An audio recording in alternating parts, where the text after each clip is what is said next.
মৰমৰ ছাত্ৰ ছাত্ৰীসকল, আশা কৰোঁ তোমালোকে নিশ্চয় কুশলে আছা। দশমমান শ্ৰেণীৰ সমাজ বিজ্ঞান বিষয়ৰ অৰ্থনৈতিক ভাগৰ মুদ্ৰা আৰু বেংক ব্যৱস্থা নামৰ পাঠটোৰ আলোচনা চলি আছিলে। ইতিমধ্যে 3টা খণ্ডৰ মাজেৰে বহুখিনি আলোচনা কৰা হৈছে। আজি পাঠৰ শেষৰটি খণ্ড অৰ্থাৎ আজিৰ আলোচনাৰ জৰিয়তে পাঠটি সামৰণি।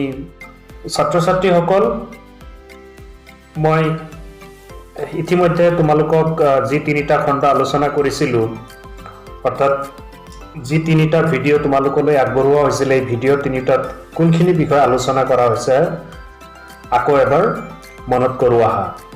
খণ্ড 1ত আলোচনা কৰিছোঁ বিনিময় প্ৰথাৰ অসুবিধা, বিনিময় প্ৰথা কি, মুদ্ৰাৰ সংজ্ঞা, মুদ্ৰাৰ বৈশিষ্ট্য আৰু মুদ্ৰাৰ কাৰ্যাৱলী। খণ্ড 2ত আলোচনা কৰা হৈছে মুদ্ৰাৰ শ্ৰেণী বিভাজন, মুদ্ৰাৰ ভূমিকা, মুদ্ৰাৰ অসুবিধা। খণ্ড 3ত আলোচনা কৰা হৈছে বেংক কি, বেংকৰ উৎপত্তি, ভাৰতবৰ্ষত বেংকৰ উৎপত্তি, বেংকৰ শ্ৰেণী বিভাজন, কেন্দ্ৰীয় বেংকৰ কাৰ্যাৱলীসমূহ আলোচনা কৰা হৈছে।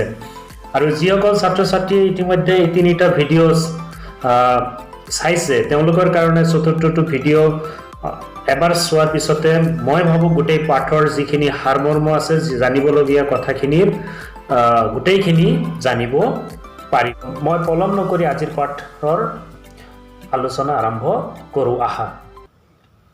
ছাত্ৰ ছাত্ৰীসকল, বাণিজ্যিক বেংক। ইয়াৰ আগতে মই কেন্দ্ৰীয় বেংক আৰু কেন্দ্ৰীয় বেংকৰ কাৰ্যাৱলী সম্পৰ্কে আলোচনা কৰিছিলোঁ। বাণিজ্যিক বেংক কি? যিবিলাক বেংকে কেন্দ্ৰীয় বেংকৰ নিৰ্দেশনা মানি জনসাধাৰণৰ লগত প্ৰত্যক্ষ আৰু পৰোক্ষভাৱে সঞ্চয়, ঋণ, বেপাৰ বাণিজ্য আদি জড়িত কাৰ্য সম্পন্ন কৰে, তেনে বেংকক বাণিজ্যিক বেংক বোলে। বাণিজ্যিক বেংক যিবিলাক বেংকে কেন্দ্ৰীয় বেংকৰ নিৰ্দেশনা মানি জনসাধাৰণৰ লগত পৰোক্ষভাৱে আৰু প্ৰত্যক্ষভাৱে সঞ্চয়, ঋণ, বেপাৰ বাণিজ্য আদি কাৰ্য সম্পূৰ্ণ কৰে, তেনে বেংকক বাণিজ্যিক বেংক বোলা হয়। কেইটামান উদাহৰণ চাওঁ বাণিজ্যিক বেংকৰ। ভাৰতীয় state bank, union bank of India, united bank of India, Canara bank, Assam Gramin Vikash bank, Punjab national bank, bank of India, bank of Indian bank. এই বিভিন্ন বেংকবিলাক বাণিজ্যিক বেংক।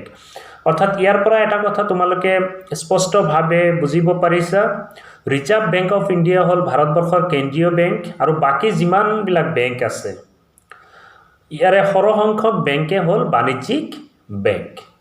মনত ৰাখিবা, বাণিজ্যিক বেংকৰ ডেফিনেশ্যনটো পৰীক্ষাত বহুবাৰ সোধা হৈছে আৰু উদাহৰণবোৰো মনত ৰাখিবা। বাণিজ্যিক বেংকৰ কাৰ্যাৱলীসমূহ কি কি? বাণিজ্যিক বেংকৰ প্ৰথম কাৰ্য হ'ল বাণিজ্যিক বেংকে সঞ্চয় গ্ৰহণ কৰে। অৰ্থাৎ বাণিজ্যিক বেংকত যিসকল গ্ৰাহকৰ একাউণ্ট আছে, তেওঁলোকে সঞ্চয় জমা কৰিব পাৰে, বেংকে সঞ্চয় গ্ৰহণ কৰে। এই সঞ্চয় 3 প্ৰকাৰৰ হয়: চলিত আমানত, আমানত মানে জমা, স্থিৰ আমানত বা কালামানত, আৰু সঞ্চয় আমানত। এই 3 ধৰণৰ সঞ্চয় গ্ৰহণ কৰে বাণিজ্যিক বেংকে। অৰ্থাৎ গ্ৰাহকসকলে বাণিজ্যিক বেংকত টকা পইচা জমা থ'ব পাৰে। 3 ধৰণে জমা থ'ব পাৰে: চলিত আমানত, স্থিৰ আমানত আৰু সঞ্চয় আমানত। বাণিজ্যিক বেংকৰ দ্বিতীয় কাৰ্য হ'ল বাণিজ্যিক বেংকে ঋণৰ যোগান ধৰে। যিসকল গ্ৰাহকে বাণিজ্যিক বেংকত তেওঁলোকৰ সঞ্চয় জমা ৰাখে, তেওঁলোকৰ ধন সঞ্চয় কৰে, সেই গ্ৰাহকসকল নাইবা অন্যান্য শ্ৰেণীৰ লোকসকললৈও বাণিজ্যিক বেংকে সময়ে সময়ে ঋণৰ যোগান ধৰে। কৃষকসকলক, উদ্যোগপতি, কাৰিকৰ, ঠেলা চালক আদি সমাজৰ বিভিন্ন শ্ৰেণীৰ লোকে বাণিজ্যিক বেংকৰ পৰা ঋণ লাভ কৰে। ইয়াৰ উপৰিও তোমালোকে জানা, আজিকালি এডুকেশ্যন লোন ল'ব পৰা হৈছে। ছাত্ৰ ছাত্ৰীসকলকো খুব কম সুদৰ হাৰত বাণিজ্যিক বেংকে ঋণ যোগান ধৰে। ইয়াৰ উপৰি বাণিজ্যিক বেংকৰ আন এটা কাৰ্য হ'ল বাণিজ্যিক বেংকে ঋণ মুদ্ৰাৰ সৃষ্টি কৰে। আন এটা কাৰ্য। বাণিজ্যিক বেংকৰ 4টো কাৰ্য হ'ল বাণিজ্যিক বেংকে আমানতকাৰীৰ মূল্যৱান অলংকাৰ, পাতি, গুৰুত্বপূৰ্ণ নথিপত্ৰ ইত্যাদিৰ সংৰক্ষক হিচাপে কাৰ্য সম্পাদন কৰে। ছাত্ৰ ছাত্ৰীসকল, আমাৰ যিবিলাক বাণিজ্যিক বেংক আছে, যিবোৰ বাণিজ্যিক বেংক আছে, সেই বেংকবোৰত আমি গুৰুত্বপূৰ্ণ নথিপত্ৰ, অলংকাৰ আদিও জমা ৰাখিব পাৰোঁ। তেওঁলোকে এইবোৰৰ আমানতকাৰী হিচাপে কাম কৰে। এই বাণিজ্যিক বেংকবোৰে আমানতকাৰী হিচাপেও কাম কৰে। এই চাৰিটা হ'ল বাণিজ্যিক বেংকৰ প্ৰধান কাৰ্য আৰু মই আশা কৰোঁ এই বাণিজ্যিক বেংকৰ কাৰ্য চাৰিটা তোমালোকে বুজি পাইছা আৰু মনত ৰাখিবা হাইস্কুল শিক্ষান্ত পৰীক্ষাত বহুবাৰ প্ৰশ্ন হৈছে যে বাণিজ্যিক বেংকৰ দুটা কাৰ্য লিখা ভাৰতীয় ঔদ্যোগিক উন্নয়ন bank industrial development bank of India নাইবা চুমুকে IDBI তোমালোকে এটা বস্তু জানিবলগীয়া আছে IDBI ৰ সম্পূৰ্ণ গঠন কি industrial development bank of India ছাত্ৰ ছাত্ৰীসকল IDBI দুখন ছবি এখন হৈছে ইয়াৰ এক নম্বৰ ছবিখন হৈছে মুম্বাইৰ ইয়াৰ মুখ্য কাৰ্যালয় আৰু এখন ছবি হৈছে দুই নম্বৰ ছবি এখন শাখা কাৰ্যালয়ৰ ছবি IDBI বেংক তোমালোকে ছবিত দেখা পাইছা এক নম্বৰ ছবিত IDBI বেংকৰ মুখ্য কাৰ্যালয় মুম্বাইৰ ভাৰতীয় ঔদ্যোগিক উন্নয়ন bank industrial development bank of India ইয়াৰ মুখ্য মূল কাৰ্যাৱলীসমূহ আমি আলোচনা কৰিম ভাৰতীয় ঔদ্যোগিক উন্নয়ন বেংক স্থাপন হৈছিল 1964 চনত মুখ্য কাৰ্যালয় মুম্বাইত জানিবলগীয়া কথা আৰু কেতিয়াবা প্ৰশ্ন সোধা হয় ভাৰতীয় ঔদ্যোগিক উন্নয়ন বেংক স্থাপন ক'ত কৰা হৈছিল আৰু কেতিয়া হৈছিল ছাত্ৰ ছাত্ৰীসকল ইয়াৰ মূল কাৰ্যাৱলীসমূহ হ'ল ঔদ্যোগিক প্ৰতিষ্ঠানবোৰলৈ আৰ্থিক সাহায্য প্ৰদান কৰা ভাৰতীয় ঔদ্যোগিক উন্নয়ন বেংকে বিভিন্ন ঔদ্যোগিক প্ৰতিষ্ঠানবোৰলৈ আৰ্থিক সাহায্য প্ৰদান কৰে দ্বিতীয় কাৰ্যটো হ'ল ৰাজ্যিক বিত্তীয় নিগম ঔদ্যোগিক উন্নয়ন নিগম বাণিজ্যিক বেংকসমূহলৈ বিত্তীয় সাহায্য প্ৰদান কৰে ইয়াৰ উপৰি অনুন্নত অঞ্চলসমূহৰ উদ্যোগসমূহলৈ ৰেহাই সুদৰ হাৰত ঋণ আগবঢ়ায়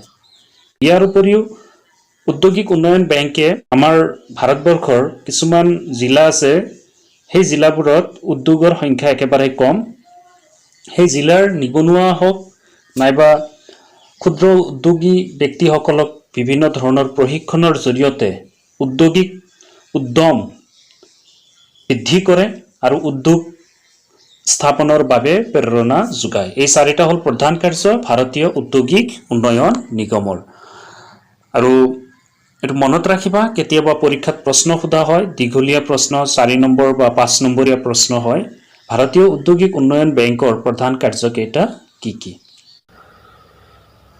ইয়াৰ পিছত বেংকৰ আৰু এটা শ্ৰেণী বিভাজন এটো হ'ল আৰু এটা ভাগ হ'ল আঞ্চলিক গ্ৰাম্য bank regional rural bank regional rural bank ভাৰতবৰ্ষত প্ৰথমতে স্থাপন কৰা হৈছিল 1975 চনত পাঁচটা আঞ্চলিক গ্ৰাম্য বেংক স্থাপন কৰা হৈছিল এই বেংকৰ প্ৰধান কাম হ'ল দুটা সঞ্চয় সংগ্ৰহ কৰি উৎপাদনমূলক কাৰ্যত বিনিয়োগ কৰা আৰু দ্বিতীয়তে হ'ল গাঁওবাসীলৈ গাঁৱত বাস কৰা জনসাধাৰণলৈ কম সুদৰ হাৰত ঋণ আগবঢ়োৱা এটো হৈছে আঞ্চলিক গ্ৰাম্য বেংকৰ প্ৰধান কাৰ্য ছাত্ৰ ছাত্ৰীসকল এই আঞ্চলিক গ্ৰাম্য বেংক আমাৰ অসমতো আছে অসম গ্ৰামীণ বিকাশ বেংক নামে জনা যায় তোমালোকে ইতিমধ্যে অসম গ্ৰামীণ বিকাশ বেংক তোমালোকে একোজন গ্ৰাহক হিচাপে আছে আমাৰ বহুত ছাত্ৰ ছাত্ৰীয়ে তো আঞ্চলিক গ্ৰামীণ বিকাশ বেংক হিচাপে আমাৰ অসমত অসম গ্ৰামীণ বিকাশ বেংক আছে আঞ্চলিক গ্ৰাম্য বেংকৰ প্ৰধান কাৰ্য কেইটা পালো আমি দুটা সঞ্চয় সংগ্ৰহ কৰি উৎপাদনমূলক কাৰ্যত বিনিয়োগ কৰা দ্বিতীয়তে গাঁওবাসীলৈ কম সুদৰ হাৰত ঋণ আগবঢ়োৱা মনত ৰাখিবা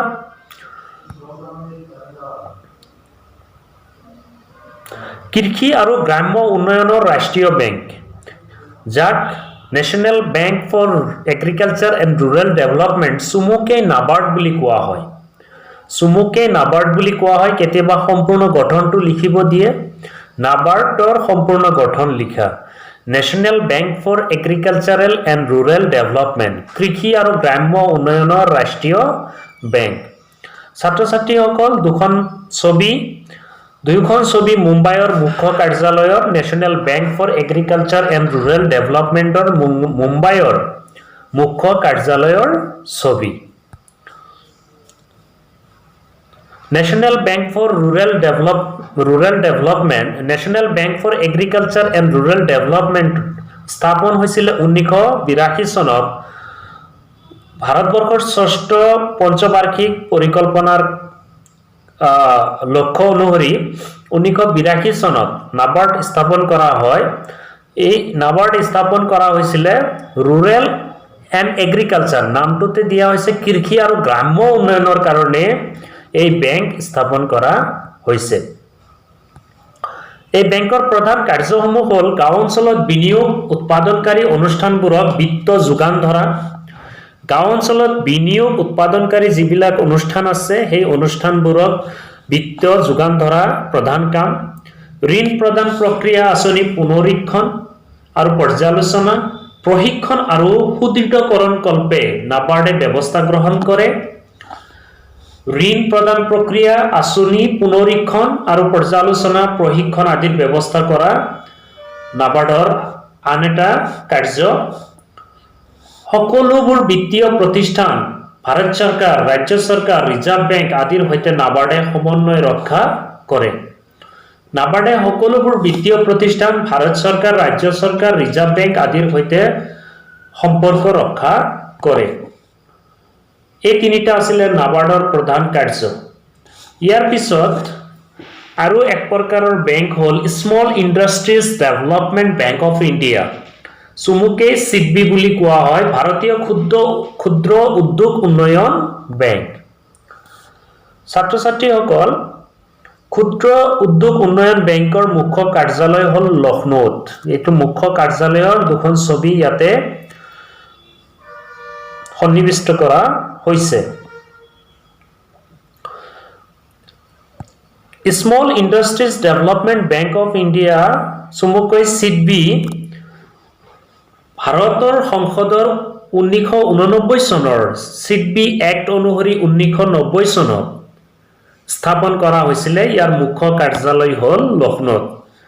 ইয়াৰে আইনটো প্ৰণয়ন হৈছিলে 1989 চনত আৰু বেংক স্থাপন কৰা হৈছিলে 1990 চনত। ইয়াৰ মুখ্য কাৰ্যালয় লক্ষ্ণৌ। ইয়াৰ মূল কাৰ্যাৱলীসমূহ হ'ল ক্ষুদ্ৰ উদ্যোগসমূহৰ বাবে উন্নত প্ৰযুক্তিবিদ্যা আৰু আধুনিকৰণৰ ব্যৱস্থা কৰা। এইটো হ'ল প্ৰধান কাৰ্য। এক নম্বৰতে আমি পালোঁ ক্ষুদ্ৰ উদ্যোগসমূহৰ বাবে উন্নত প্ৰযুক্তিবিদ্যা আৰু আধুনিকৰণৰ ব্যৱস্থা কৰা। দ্বিতীয়তে ক্ষুদ্ৰ উদ্যোগ খণ্ডত উৎপাদিত সামগ্ৰীৰ বাবে বজাৰৰ সুবিধা কৰি দিয়া। ক্ষুদ্ৰ যিবিলাক উদ্যোগ আছে, উদ্যোগ খণ্ডত উৎপাদিত যিবিলাক সামগ্ৰী আছে, এই সামগ্ৰীবোৰ বিক্ৰী কৰিবলৈ বজাৰৰ সুবিধা কৰি দিয়া চিডবিৰ আন এটা কাৰ্য। ছাত্ৰ ছাত্ৰীসকল, চিডবিৰ দ্বাৰা অনুদানপ্ৰাপ্ত কিছুমান ক্ষুদ্ৰ উদ্যোগৰ ছবি তোমালোকে ইয়াত দেখা পাইছা। এই ছবি চাৰিটাত গোটেই ক্ষুদ্ৰ উদ্যোগবিলাকত মানুহে নিজৰ কৰ্ম জীৱনত ব্যস্ত হৈ আছে। চিডবিয়ে বিভিন্ন ক্ষুদ্ৰ উদ্যোগসকললৈ অনুদান আগবঢ়ায়। তাৰ ছবি তোমালোকে নিশ্চয় দেখা পালা। এই চিডবিৰ আন প্ৰধান দুটা কাৰ্য হ'ল ৰাজ্যিক বিত্তীয় নিগম, ঔদ্যোগিক উন্নয়ন নিগম, ব্যৱসায়িক বেংক, সমবায় বেংকসমূহলৈ বিত্তীয় সাহায্য আৰু ঋণ আগবঢ়ায়। ৰাজ্যিক বিত্তীয় নিগম, ঔদ্যোগিক উন্নয়ন নিগম, ব্যৱসায়িক বেংক, সমবায় বেংকসমূহলৈ বিত্তীয় সাহায্য আৰু ঋণ আগবঢ়ায়। লগতে নগৰ অঞ্চলত যাতে অৰ্ধনগৰ অঞ্চলসমূহৰ পৰা যাতে নগৰ অঞ্চললৈ জনসংখ্যা বেছিভাগ বহিৰ্গমন হ'ব নালাগে কৰ্মসংস্থান বিচাৰি, তাৰ বাবে অৰ্ধনগৰ অঞ্চল বা সাব আৰবান এৰিয়া যিবিলাক আছে সেইবিলাকত ক্ষুদ্ৰ উদ্যোগ স্থাপন কৰাৰ ব্যৱস্থা কৰে চিডবি, অৰ্থাৎ ভাৰতীয় ক্ষুদ্ৰ উদ্যোগ উন্নয়ন বেংকে। ছাত্ৰ ছাত্ৰীসকল, আমি ভাৰতীয় ক্ষুদ্ৰ উদ্যোগ উন্নয়ন বেংকৰ চাৰিটা প্ৰধান কাৰ্য পালো আৰু তোমালোকে নিশ্চয় বুজি পালা। আজিৰ এই আলোচনাত আমি কি কি শিকিলো?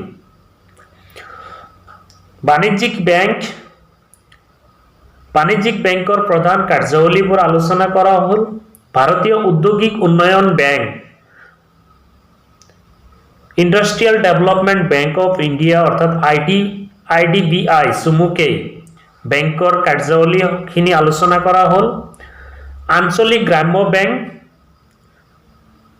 ৰিজিয়নেল ৰুৰেল বেংক ইয়াৰ কাৰ্যসমূহ আলোচনা কৰা হ'ল কৃষি আৰু গ্ৰাম্য উন্নয়নৰ ৰাষ্ট্ৰীয় বেংক অৰ্থাৎ NABARD national bank for agricultural and rural ডেভেলপমেণ্টৰ নাবাৰ্ডৰ কাৰ্যসমূহ আলোচনা কৰা হ'ল ভাৰতীয় ক্ষুদ্ৰ উদ্যোগ উন্নয়ন bank small industries development bank of India এই বেংকৰো বিভিন্ন কাৰ্যবিলাক আমি আলোচনা কৰিলোঁ ছাত্ৰ ছাত্ৰীসকল আশা কৰোঁ তোমালোকে এই বেংকৰ যি শ্ৰেণী বিভাজন কৰা হৈছিলে প্ৰথমতে কেন্দ্ৰীয় বেংক ইয়াৰ আগৰ খণ্ডটোত কেন্দ্ৰীয় বেংক আলোচনা কেন্দ্ৰীয় বেংকৰ কাৰ্যাৱলী সম্পৰ্কে আলোচনা কৰা হৈছে আৰু আজি চাৰিটা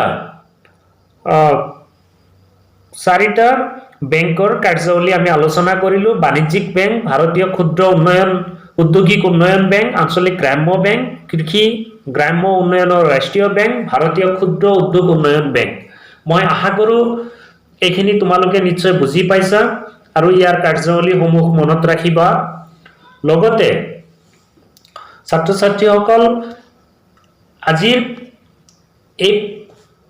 এই খণ্ডৰ পিছত পৰৱৰ্তী খণ্ডত মুদ্ৰা আৰু বেংক ব্যৱস্থা নামৰ পাঠৰ পৰা আগন্তুক হাইস্কুল শিক্ষান্ত পৰীক্ষাত সম্ভাৱ্য কিছুমান প্ৰশ্ন আমি আলোচনা কৰিম আৰু ইয়াৰ উত্তৰসমূহো তোমালোকলৈ আগবঢ়োৱা হ'ব মই আশা কৰোঁ এই ভিডিঅ' চাৰিটা খণ্ডৰ চাৰিটা ভিডিঅ' চোৱাৰ পিছত তোমালোকে নিশ্চয় এই পাঠৰ মূল কথাখিনি বুজি পাবা তোমালোকৰ এই পাঠত এই ভিডিঅ' চাৰিটাৰ যোগেদি যিখিনি কথা আলোচনা কৰা হৈছে ইয়াত যিকোনো ধৰণৰ বুজি পোৱাত অসুবিধা নাইবা তোমালোকৰ যদি কিবা খোকোজা থাকে মোৰ ফোন নাম্বাৰ ইয়াতে সন্নিৱিষ্ট কৰা হৈছে মোক ফোনৰ জৰিয়তে জনাব পাৰিবা নাইবা মোৰ ইউটিউব চেনেলৰ জৰিয়তে মোক কমেন্ট কৰি জনাব পাৰিবা ছাত্ৰ ছাত্ৰীসকল মই তোমালোকক আগন্তুক অহা পৰৱৰ্তী ভিডিঅ' মুদ্ৰা আৰু বেংক ব্যৱস্থা পাঠৰ দৰকাৰী প্ৰশ্ন উত্তৰখিনি তোমালোকে চাবা তাৰ বাবে মই আহ্বান জনালো লগতে মোৰ ইউটিউব চেনেলটো তোমালোকে সাবস্ক্ৰাইব কৰিবা পৰৱৰ্তী সময়ৰ ভিডিঅ'টো পাবলৈ এইখিনিকে কৈ আজিৰ খণ্ড মই সামৰণি মাৰিলো ধন্যবাদ thank you for watching the video have a good day